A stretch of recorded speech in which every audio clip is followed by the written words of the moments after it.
Thank you for joining us on Ancient and Modern Weapons. Today we'll be doing a review on the Taurus 605 in 357 Magnum. Check the description below for the rules to enter the giveaway. Enjoy the video. Here we have the box for the Taurus 605. Just a standard cardboard box. Comes with documentation from the federal government, handgun safety laws, warranty, contains cancer from the lead particles and stuff like that. Of course, you'll be using lead just in general with firearms. Then it comes with your instruction manual. Comes with a pair of keys. We'll go over those in a little bit. And your firearm. This is again is the Taurus 605 in 357 Magnum. Very nice revolver. I have kind of large hands and it feels nice in them.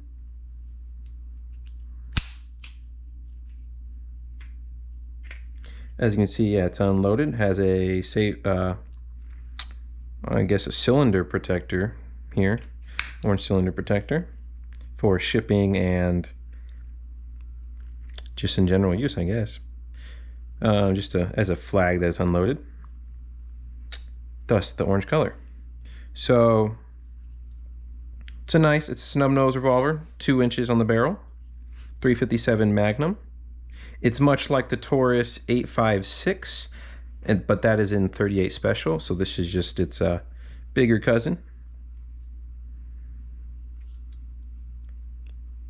So the grip has these treads on it. Supposedly that does bite.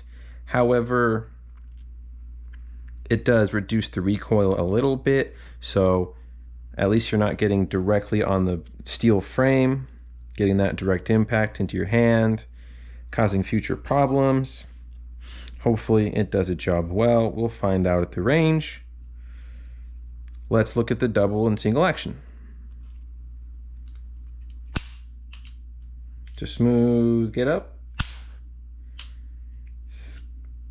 Definitely a little heavier than most revolvers. That's fine. You got what you paid for. Let's try single action. That is a very light single action for a revolver. In general, revolvers are usually lighter in the single action. Definitely really light in the single action. So she's a beauty. Some people may like a larger grip on it because you're pretty much getting a 2.5 finger squeeze, because your pinky, there's this little ledge here that barely gets your pinky underneath.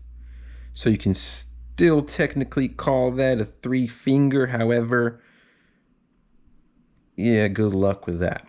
So let's go over the keys.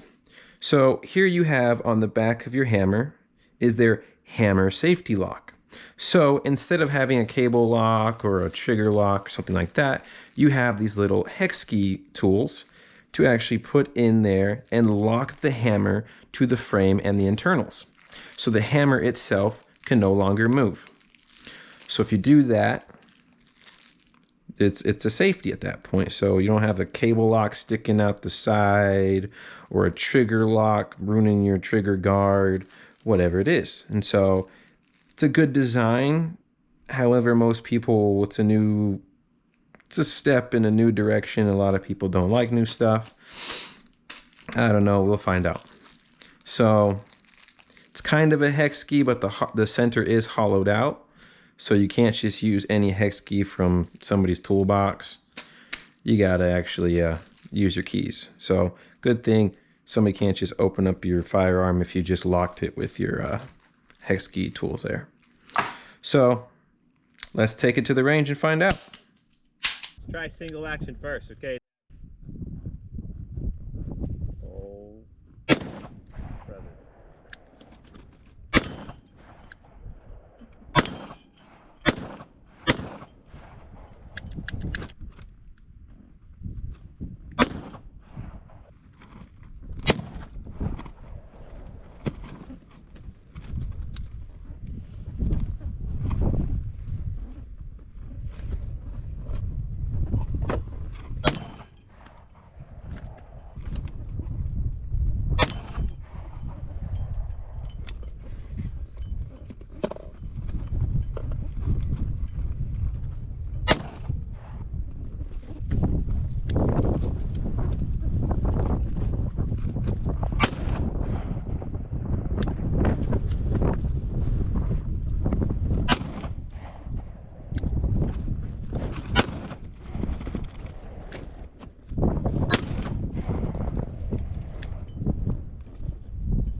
Well, we just got back from shooting the Taurus 605, the 357 Magnum 5-shot revolver.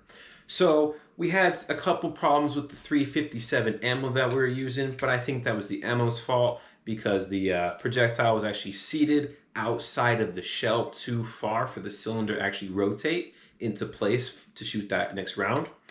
So especially on that one round, the bullet was literally falling out of the shell pretty much. It's like that would have been a very big mistake if that had actually gone off, or if it had gone off prematurely in the other cylinder. Whatever could have happened, thank the Lord it did not.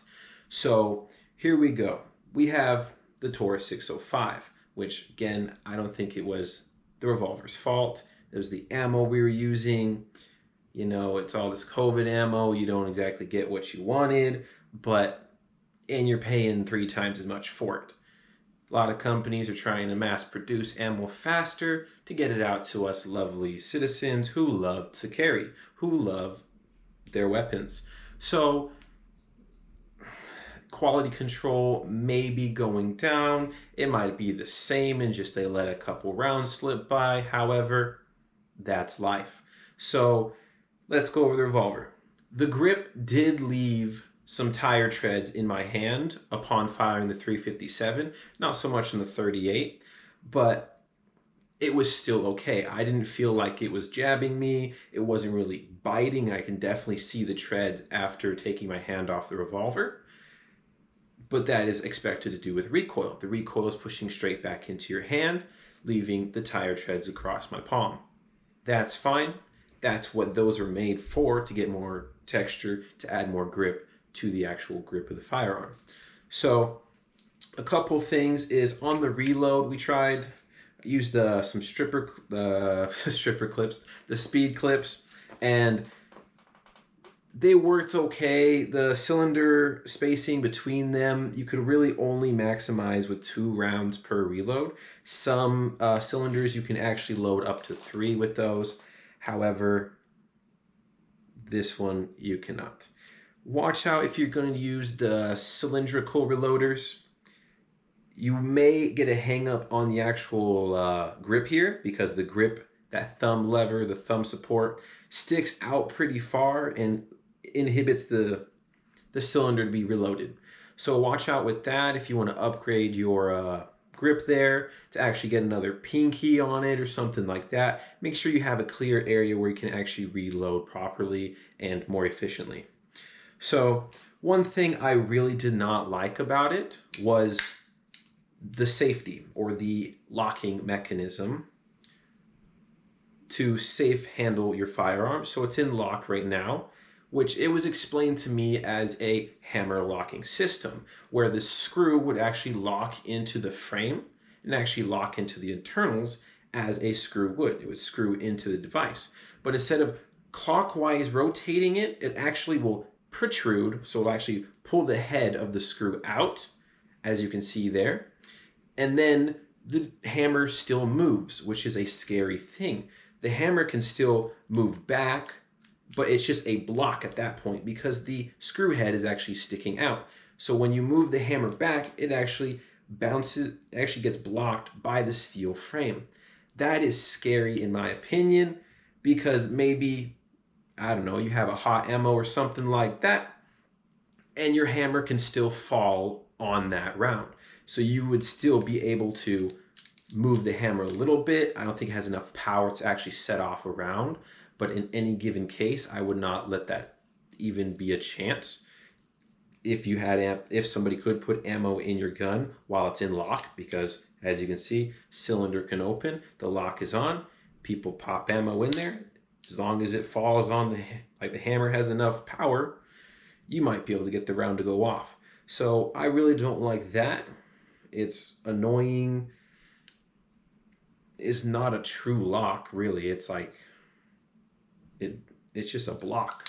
It's not even a lock. So, like, how do you...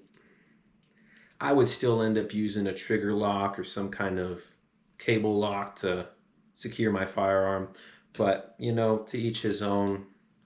Do what floats your boat. So, there we have the Taurus 605 in 357 Magnum, 2-inch barrel, snub nose revolver. It's a nice little piece. I don't have many complaints, but as you heard those few, that would be all. So thank you guys for watching the video. Like and subscribe. Leave a comment down below what you think. And remember, you're living the history of tomorrow. So go out there and make history. Okay, the two bottles from my perspective are lined up. So the Modelo on the stump and the Modelo by the table are lined up. Can't get him in the both same shot. Let's see.